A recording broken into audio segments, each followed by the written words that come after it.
আমরা আজকে দেখাবো আপনাদেরকে পঞ্চগড় জেলার বাংলাবান্ধা জিরো পয়েন্টের বর্তমান অবস্থা।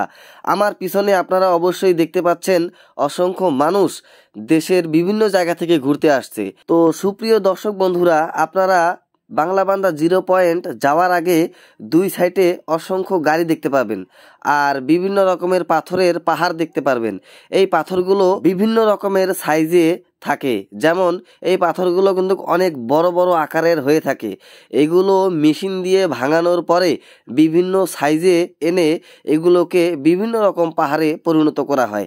আপনারা রাস্তার দুই সাইডে দেখতে পাচ্ছেন অসংখ্য গাড়ি পার্কিং করা, কারণ এই গাড়িতে করেই দেশের বিভিন্ন জায়গা থেকে মানুষ ঘুরতে আসে।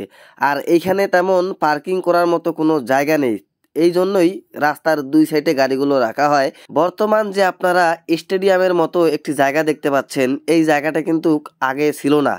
বর্তমানে এই জায়গাটা দিয়েছে কারণ বিভিন্ন জায়গা থেকে মানুষ যখন ঘুরতে আসবে তারা যেন এই জায়গাটিতে বসে একটু আরাম করতে পারে। আর এখানকার যে বিএসএফরা আছে তারা যখন এখানে ট্রেনিংয়ের একটা ব্যবস্থা আছে, যখন তারা ট্রেনিং করে তখন তারা এখানে বসে আলোচনা করে কিংবা তারাও এখানে বসে আরাম করে। আমাদের সামনে দেখতে পাচ্ছেন আজাদ ভাই, জয়নাল, তারা সহ আমরা এখানে হঠাৎ ঘুরতে যাই।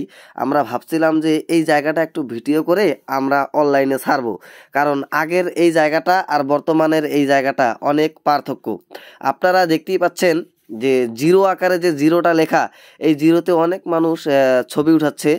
আর আপনারা দেখতে পাচ্ছেন যে এই যে সামনে যে জায়গাটা, এটা কিন্তু ইন্ডিয়া। এই ইন্ডিয়ার জায়গাটা আমি জুম করে আনতেছি, আর ওটা হচ্ছে যেটা দেখলেন আপনারা ইন্ডিয়া, আর এই পাশটা হচ্ছে বাংলাদেশ। আর আমাদের এইখান থেকে বাংলাদেশ থেকে যারা ইন্ডিয়াতে যায় এইখান দিয়েই সরাসরি যেতে পারে তারা ইন্ডিয়াতে, ঠিক আছে।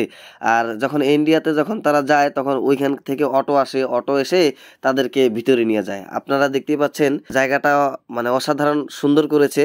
আপনারা চাইলে আপনাদের সপরিবার সহ এখানে ঘুরতে আসতে পারবেন। আপনারা এখানে আসলে হিমালয় কন্যা, কাঞ্চনজঙ্ঘা সহ বিভিন্ন রকমের সুন্দর সুন্দর জায়গা দেখতে পারবেন।